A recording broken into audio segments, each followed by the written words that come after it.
Everyone, Frank Brady here. How you doing? This one's going to be a quick one today, but I wanted to get with you. It's been kind of a busy day, but I wanted to chat with you about one of the things that I see a lot of entrepreneurs struggling with when they put a program together. It's this concept of guaranteeing success. And if you know me, you already know that I feel like if you're going to offer a program, you need to build it in such a way that your client is going to be successful. So I like the concept of guaranteeing success. Now, I'm not saying like make it a something that you give a refund for if you don't do it. That's not what I mean. What I mean is if you're going to guarantee like you want to own the outcome as if you're going to guarantee it with your own money.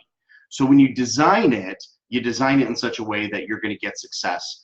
Your client's going to get success from the program. So the way to do that is as you're structuring the program, the first thing I want you to think about is tasks, because every outcome, every program is simply a set of tasks, okay? So either you do the tasks or the client does the tasks, but whatever it is, tasks need to happen. So write down the tasks. When you look at that list, what you want to ask yourself is, if these tasks actually happened, would my client get their outcome? Okay, that's the question. Like go through every single one of those tasks and say, okay, if 1, 2, 3, 4, 5, if this all happened, then the outcome would happen. If you don't have that, then I want you to go back through the task list and add stuff in that would guarantee if I do these tasks, then the outcome happens. Okay, that's the first step, is to go through that task list. The second step then is to go and ask yourself what training and what support needs to happen in order to make these tasks happen. Okay, so if your client's going to do something, like let's say they need to go get sales, or let's say they need to create a marketing plan, what training do I need to give them that's going to help them get that task done? Now, the order of this is very important, okay?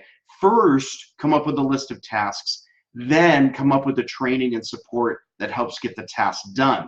Why is the order important? Because here's what happens when most people go design a program.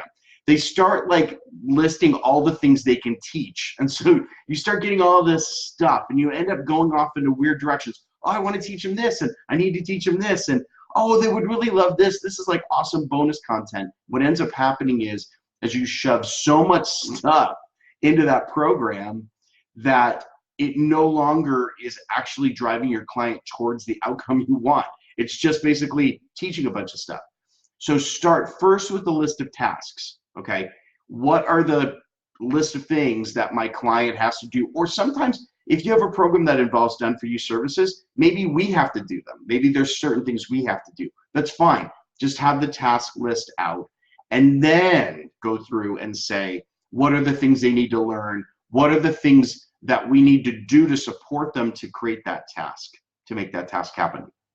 Okay, so again, go through that task list, and the question is, the main question, do I have everything? If those tasks were all accomplished, would my client get their outcome? That's fundamentally what you want to do. So in a core offer, when you're trying to keep it between 9 to 16 weeks, that's kind of the nice range to be for a core offer. When you put those tasks together, watch the timelines. Watch the timelines of what you do. Is this something that really can get done in a week, or is this something that's going to take a lot longer to get done?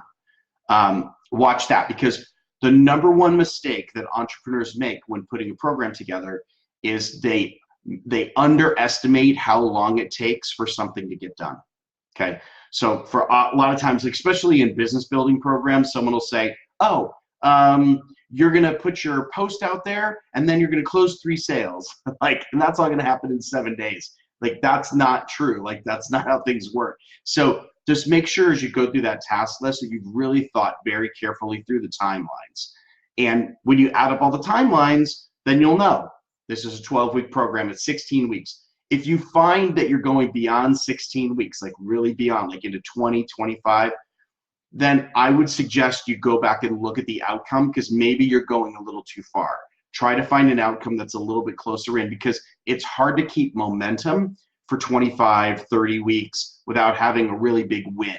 You want that first win to happen within like 9 to 16 weeks. So that's the outcome you're looking for. This is a really good way for you to design the program in such a way that you're guaranteeing success. I'm not saying you literally create a guarantee and you give them their money back, but that's how I want you to think about program design, as if you were literally going to have to pay them if you didn't get to success. Okay, so 3 steps. Number 1, create a task list so that when all those tasks are accomplished, your client would get the outcome. Number 2, go through and create the training that gets them the ability to execute on those tasks. And number 3, go through and assign time frames to each of the tasks to make sure when you add them all up, you're kind of in that 9 to 16 week time frame for a core offer. All right, everyone, great being with you. Sorry this one's so short, but we'll catch you next time. All right, take care. Bye-bye.